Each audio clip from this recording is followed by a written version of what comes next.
những lúc giữa dòng đời tấp nập, ta tự hỏi vì sao những người hiền lành, sống lương thiện lại phải chịu khổ đau? Vì sao có những kẻ đầy mưu mô toan tính lại hưởng vinh hoa phú quý? Có phải nhân quả đôi khi cũng bất công, để những người đáng được an vui lại gánh chịu bất hạnh như một hạt giống rơi xuống mảnh đất khô cằn, không phải ngay lập tức nảy mầm? Có hạt phải trải qua những cơn mưa giông, có hạt bị vùi lấp dưới lớp đất sâu trước khi vươn lên đón ánh mặt trời.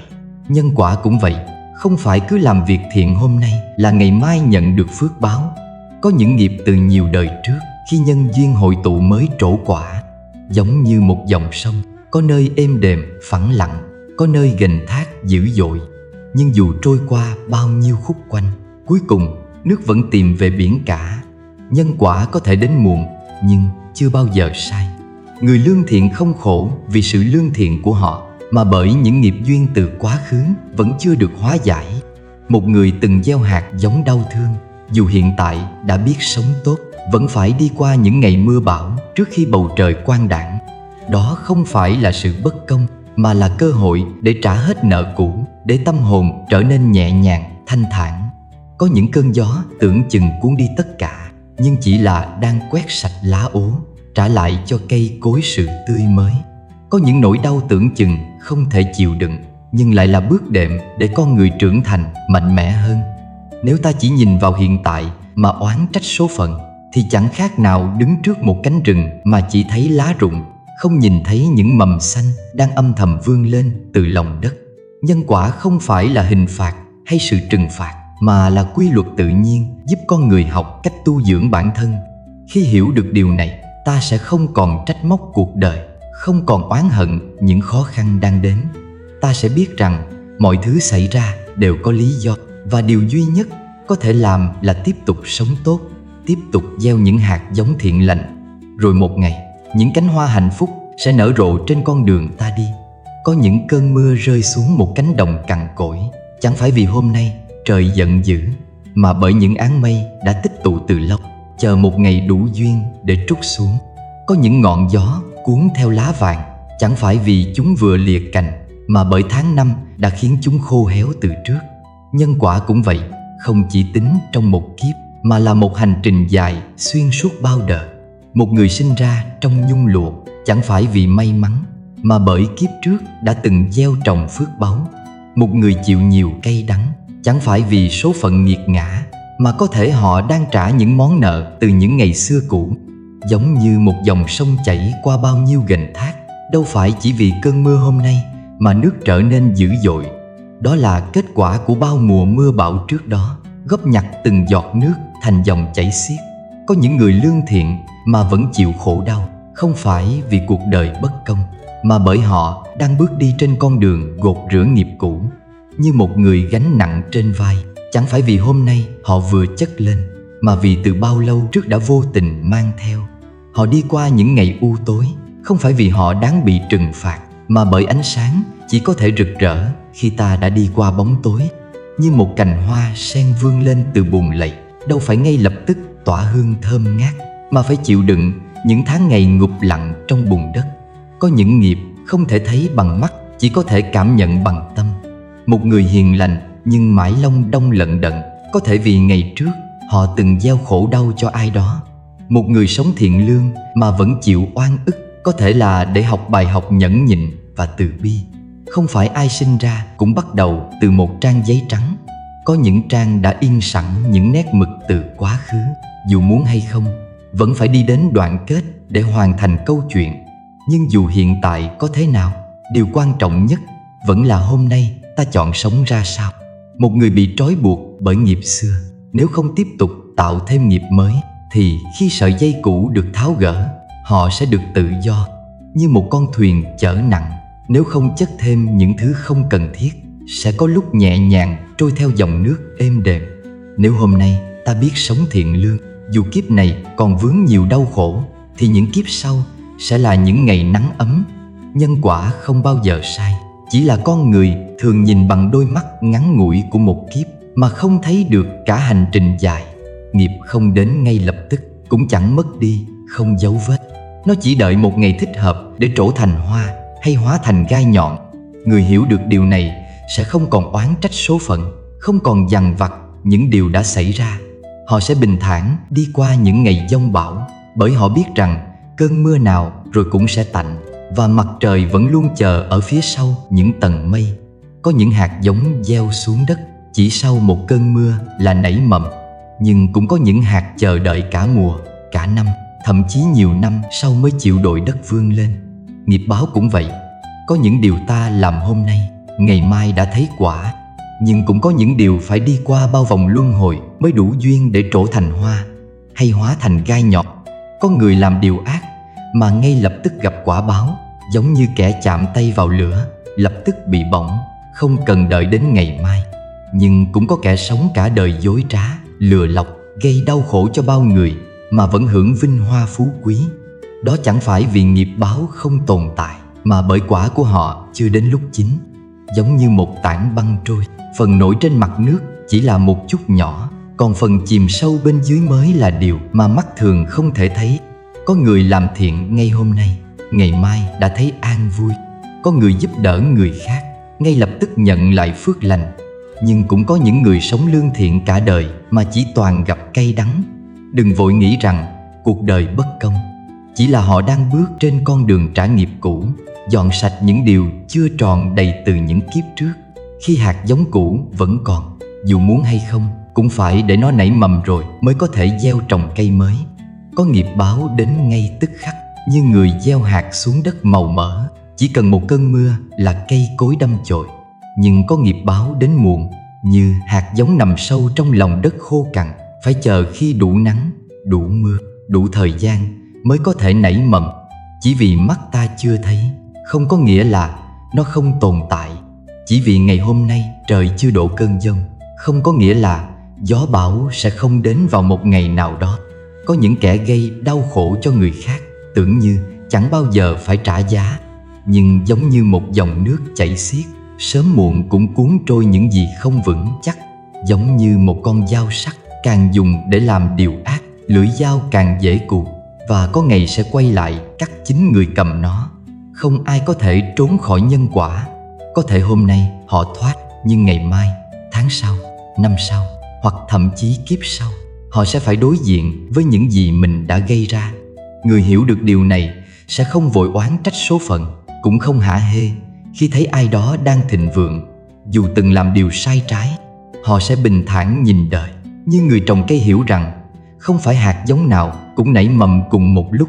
Chỉ cần ta sống ngay thẳng, giữ tâm sáng, thì dù quả thiện chưa đến ngay, cũng sẽ đến vào một thời điểm thích hợp. Và nếu có điều gì không may xảy ra, cũng không vội trách trời, trách đất, bởi biết đâu đó chỉ là những gì ta cần phải trả để bước tiếp trên con đường an vui về sau.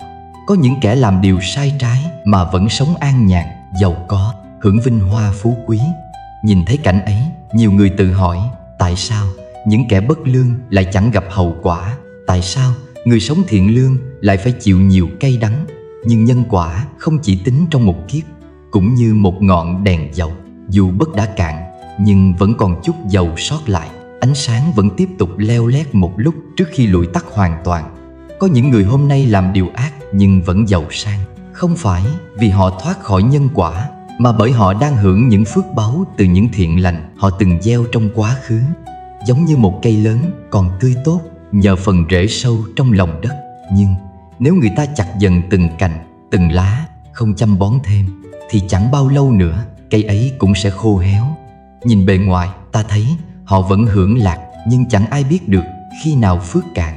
Như con thuyền còn trôi trên sông vì nước chưa rút, nhưng khi dòng nước cạn dần, con thuyền cũng mắc cạn giữa bùn lầy. Có những người giàu có nhờ những phước lành từ đời trước, nhưng nếu hiện tại họ chỉ biết làm điều ác, hại người, thì chẳng khác nào đang tiêu xài số tiền cuối cùng mà không biết cách kiếm thêm. Một ngày kia, khi túi tiền trống rỗng, họ sẽ chẳng còn gì để bám víu. Phước báu cũng như một kho lúa, nếu ta chỉ lấy ra mà không bỏ vào, dần dần kho ấy sẽ trống không. Có thể hôm nay họ vẫn đầy đủ, nhưng khi phước đã tận, cái giá phải trả sẽ không nhỏ.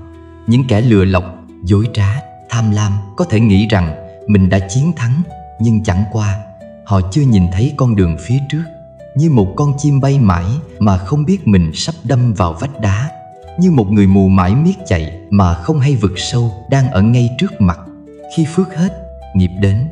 Đó là quy luật, như chiếc lá xanh rời cành, ban đầu còn mềm mại nhưng dần dần héo úa, rồi rơi xuống đất trở thành cát bụi.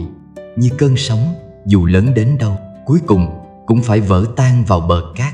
Nhân quả chưa bao giờ bỏ sót một ai, chỉ là đến sớm hay muộn, đến trong kiếp này hay kiếp khác. Người hiểu đạo không nhìn thấy sự sung túc của kẻ ác mà ganh ghét, cũng không vì thấy người hiền lành chịu khổ mà nghi ngờ công bằng của nhân quả. Họ hiểu rằng mỗi người đều đang bước trên con đường của riêng mình, có những món nợ cũ phải trả, có những phước lành còn sót lại để hưởng. Điều quan trọng là ta chọn sống như thế nào. Dù đang giàu có hay nghèo khó, dù đang hạnh phúc hay đau khổ, cũng đừng quên gieo những hạt giống thiện lành, bởi đó mới là thứ có thể bảo vệ ta trên chặng đường dài. Có những ngày bầu trời xám xịt, mưa dầm về không dứt. Đứng dưới cơn mưa ấy, ta thấy lạnh lẽo, thấy cô đơn, thấy thế gian sao mà nặng nề đến vậy. Nhưng chính những cơn mưa lại giúp cho vạn vật xanh tươi. Nếu không có những ngày mưa, đất sẽ khô cằn, cây cối sẽ úa tàn. Cuộc đời con người cũng vậy. Nếu không có những nỗi đau, những thử thách, làm sao ta biết mình mạnh mẽ đến đâu. Có người trách đời, sao bất công, sao cứ đẩy họ vào những góc tối tăm. Nhưng thử nghĩ xem, một thanh sắt muốn trở thành thanh kiếm sắc bén, nó phải trải qua bao nhiêu lần nung đỏ, bao nhiêu nhát búa giáng xuống. Nếu sắt biết đau, nó sẽ oán trách vì sao người thợ rèn không để nó yên. Nhưng chính những nhát búa ấy làm cho nó cứng cáp, giúp nó trở thành một thanh kiếm sáng loáng, có thể vượt qua gió sương, bảo vệ những gì cần bảo vệ. Bất hạnh cũng vậy, nó là lửa thử vàng, là sóng thử thuyền. Có những người vấp ngã rồi nằm mãi nơi ấy, trách móc số phận. Nhưng cũng có những người dùng chính nỗi đau để rèn giũa tâm hồn, để trở thành phiên bản tốt hơn của chính mình. Như một hạt giống bị vùi xuống đất, tưởng như bị chôn vùi mãi mãi, nhưng nhờ thế mà nó mới có thể nảy mầm, vươn lên thành cây cứng cáp. Một người chưa từng trải qua đau khổ, chưa từng bị thử thách, sẽ giống như một chiếc bình bằng đất nung, chỉ cần một va chạm nhỏ đã có thể vỡ tan. Nhưng một người đã đi qua giông bão, đã từng nếm trải đủ vị chát đắng của cuộc đời, họ sẽ giống như bình gốm đã được nung qua lửa lớn, càng bền chắc theo năm tháng. Có những thử thách đến không phải để vùi dập ta, mà để giúp ta trưởng thành. Có những mất mát không phải để khiến ta tuyệt vọng, mà để dạy ta biết buông bỏ và trân trọng những điều quan trọng hơn. Người bị phản bội sẽ học được cách đặt niềm tin đúng chỗ. Người từng cô đơn sẽ hiểu được giá trị của những khoảnh khắc ấm áp. Người từng chịu khổ mới hiểu được thế nào là hạnh phúc giản dị. Bất hạnh không phải là dấu chấm hết, nó chỉ là một bài học. Một bông sen chỉ có thể nở rực rỡ khi mọc lên từ bùn lầy. Một viên kim cương chỉ có thể sáng lấp lánh khi trải qua quá trình mài dũa. Cũng như thế, một tâm hồn chỉ trở nên mạnh mẽ khi đã đi qua những ngày giông tố. Nếu có những ngày bạn thấy cuộc đời quá khắc nghiệt, hãy nhớ rằng bạn đang được tôi luyện để trở thành một con người kiên cường hơn. Không ai có thể tránh khỏi bất hạnh, nhưng có người để nó nhấn chìm mình, có người dùng nó làm bệ phóng để vươn lên. Cuộc sống là một hành trình dài. Đừng để những khó khăn nhất thời làm bạn đánh mất niềm tin vào chính mình. Mỗi thử thách đều là một cơ hội, và mỗi lần vượt qua, bạn sẽ thấy tâm hồn mình trưởng thành thêm một chút, vững vàng thêm một chút, bình thản hơn trước những giông bão của đời người. Khổ đau giống như những đám mây u ám trên bầu trời, đôi khi che phủ ánh sáng mặt trời, khiến ta cảm thấy cuộc đời thật u tối. Nhưng chỉ khi ta nhìn sâu vào, sẽ nhận ra rằng những đám mây này không phải là vĩnh viễn. Đằng sau chúng vẫn luôn là bầu trời xanh trong, chỉ là ta chưa đủ kiên nhẫn để chờ đợi. Đó chính là bản chất của khổ đau. Một phần không thể thiếu trong cuộc sống là một thử thách mà ai cũng phải trải qua, nhưng cũng là cơ hội để ta hiểu hơn về chính mình và thế giới xung quanh. Có những lúc khi đối mặt với khó khăn, ta không khỏi tự hỏi, tại sao tôi lại phải chịu đựng những điều này? Tôi đã làm gì sai để xứng đáng nhận lấy những đau khổ này? Nhưng thực tế, khổ đau không phải lúc nào cũng là kết quả của một sai lầm. Đó là một phần của quy luật nhân quả, là những bài học mà cuộc sống trao cho ta để giúp ta trưởng thành. Đó là những viên đá cuội trên con đường mà ta phải bước qua, đôi khi cản trở bước đi của ta. Nhưng cũng chính những viên đá ấy giúp ta rèn luyện bản lĩnh và kiên nhẫn. Trong hành trình sống, khổ đau không phải là kẻ thù mà là người thầy. Nếu ta học được cách nhìn nhận và đối diện với khổ đau, ta sẽ thấy rằng chúng không phải là điều gì quá đáng sợ. Giống như cơn mưa rào, dù có làm ta ướt sũng, nhưng sau đó không gian trở nên mát mẻ, trong lành hơn. Cũng như thế, khổ đau đến để rửa sạch những vướng bận, dạy ta biết buông bỏ những gì không cần thiết, để tâm hồn ta trở nên thanh tịnh hơn. Có những nỗi đau không thể gọi tên, những mất mát không thể thay thế, nhưng đằng sau mỗi đau thương là một cơ hội để ta nhìn nhận lại chính mình. Những vết thương trong lòng, dù có sâu đến đâu, cũng sẽ là những dấu ấn khiến ta trưởng thành. Một cây non muốn vươn cao cần phải đối mặt với gió mạnh và những cơn bão. Cũng như thế, một con người muốn vững vàng phải học cách đứng vững trước sóng gió cuộc đời. Đừng để khổ đau làm bạn mệt mỏi và tuyệt vọng. Thay vì nhìn vào những khó khăn, hãy nhìn vào những cơ hội mà chúng mang lại. Mỗi lần vượt qua, bạn sẽ thấy mình mạnh mẽ hơn, hiểu đời hơn và biết trân trọng những điều giản dị hơn. Chính trong những khoảnh khắc tâm tố, ta mới nhận ra được ánh sáng trong chính mình. Như một viên ngọc trai, mặc dù được hình thành qua quá trình dài lâu, trải qua bao đau đớn, nhưng cuối cùng lại sáng lấp lánh, làm đẹp cho đời. Khổ đau không phải là điều bất công, mà là sự cần thiết để ta tìm thấy giá trị đích thực của cuộc sống. Hãy nhìn khổ đau như một người bạn đồng hành, chứ không phải là kẻ thù. Những khó khăn, thử thách chỉ làm ta mạnh mẽ hơn, và sau cơn mưa, trời lại sáng.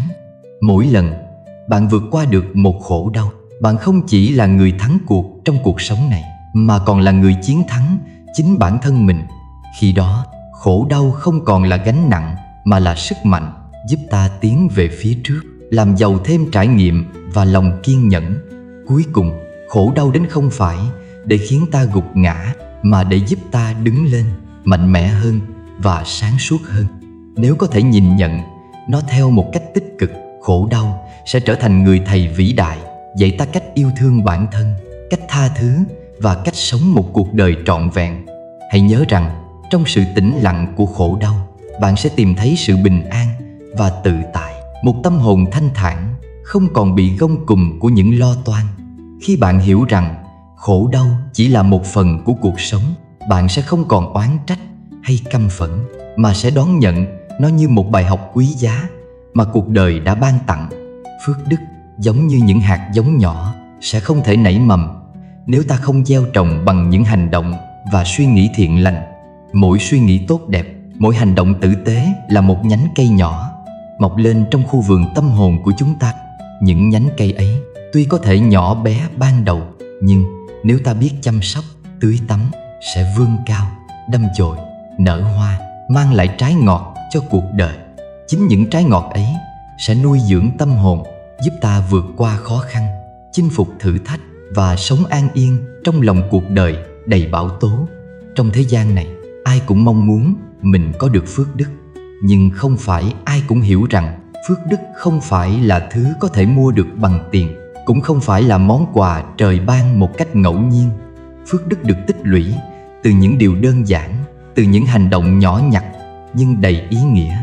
Giống như một con sông, dù nước có thể dâng tràn vào lúc này, nhưng nếu không có những nguồn suối nhỏ, không có những dòng chảy bền bỉ, nước sẽ không thể đến được những nơi xa xôi, những vùng đất khô cằn.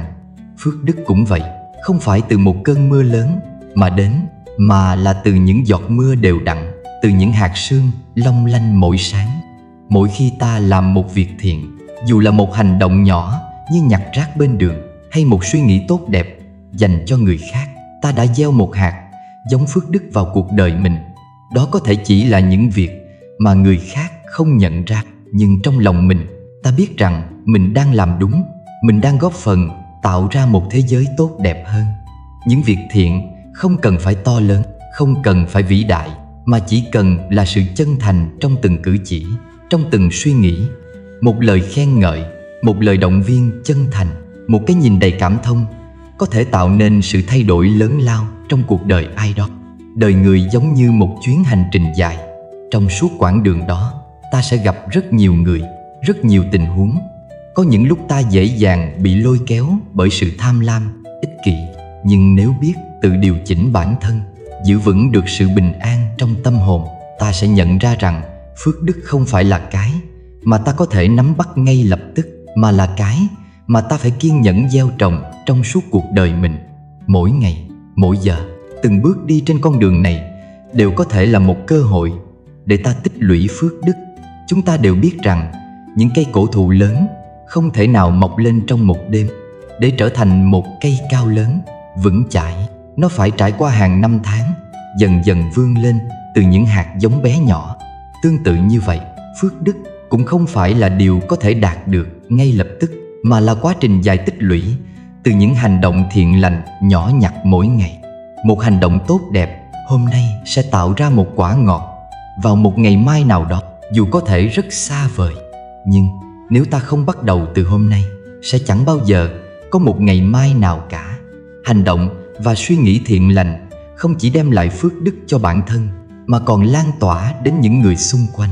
Khi ta sống tốt, khi ta đối xử với người khác bằng sự yêu thương và cảm thông, ta đã tạo ra một ảnh hưởng tích cực trong xã hội. Phước đức không chỉ là thứ có thể nhìn thấy qua vật chất hay thành công, mà nó còn hiện hữu trong mối quan hệ giữa con người với con người, trong sự hòa hợp của trái tim và tâm hồn. Một lời động viên chân thành, một cái ôm nhẹ nhàng vào lúc cần thiết, một sự im lặng để lắng nghe người khác cũng chính là phước đức. Khi chúng ta gieo trồng phước đức trong lòng, ta cũng đang gieo trồng sự bình an.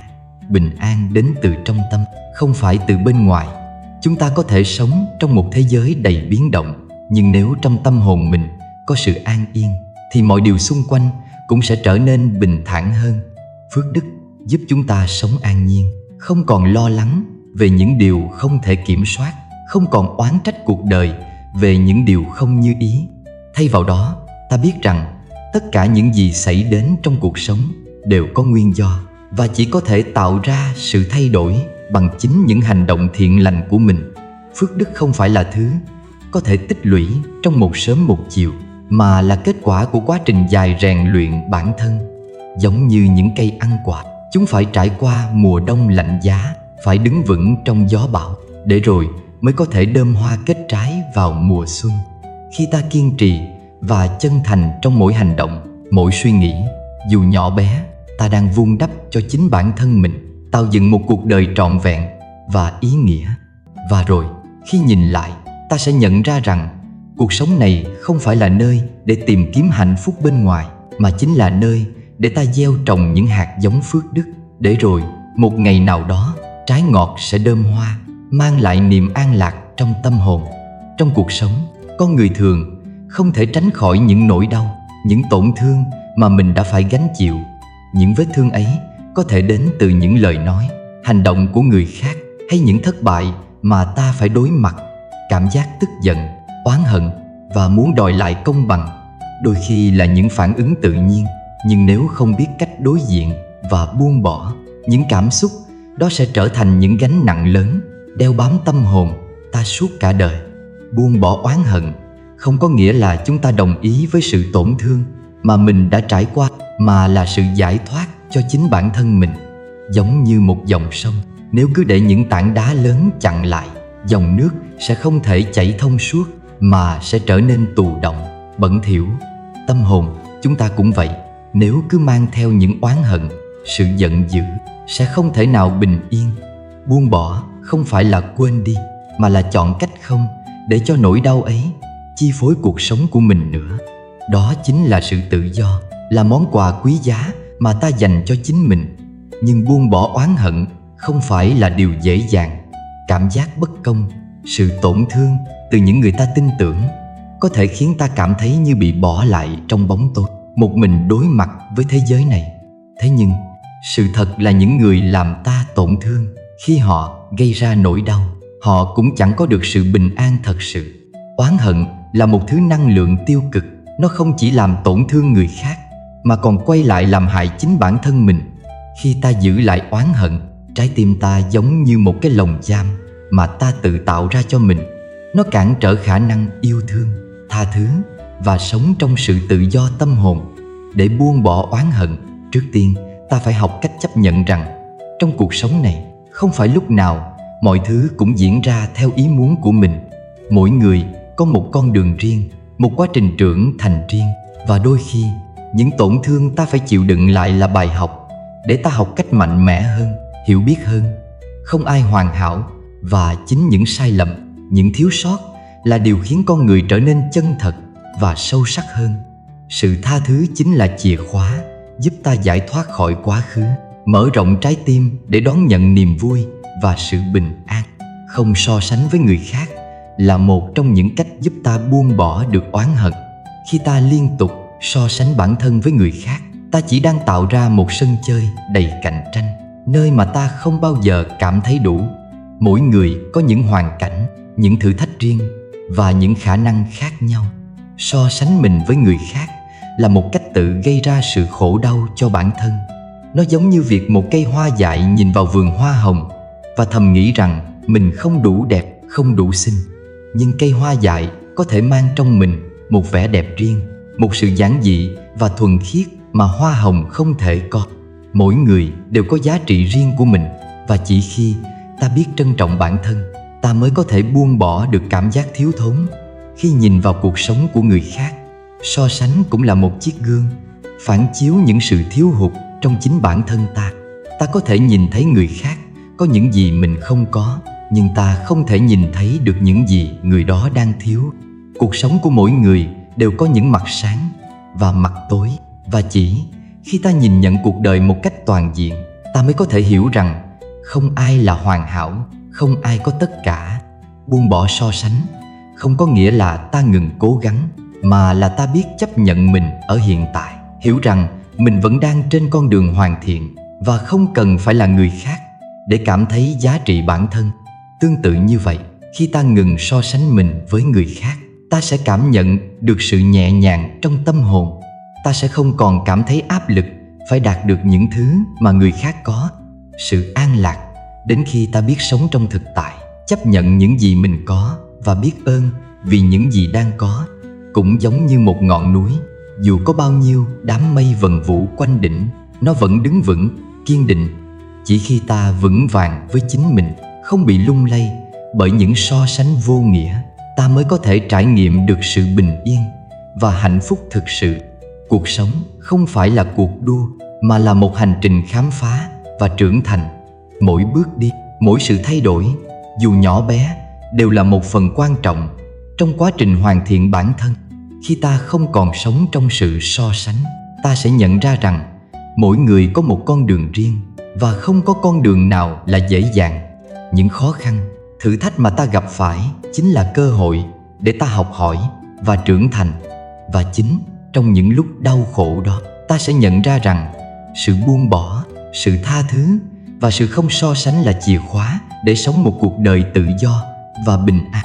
Tất cả những gì chúng ta cần làm là học cách nhìn vào chính mình, hiểu rõ giá trị bản thân và buông bỏ những gánh nặng không cần thiết. Khi trái tim không còn mang theo oán hận và tâm trí không còn bị cuốn vào những sự so sánh, ta sẽ nhận ra rằng hạnh phúc luôn có mặt ngay trong từng khoảnh khắc của cuộc sống này. Khổ đau, dẫu có thể đến từ nhiều nguồn khác nhau, vẫn luôn là một phần không thể thiếu trong cuộc sống con người. Chúng ta đôi khi bị cuốn vào những nỗi buồn sâu thẳm, những vết thương tưởng chừng không bao giờ lành, những mất mát không thể nào quên.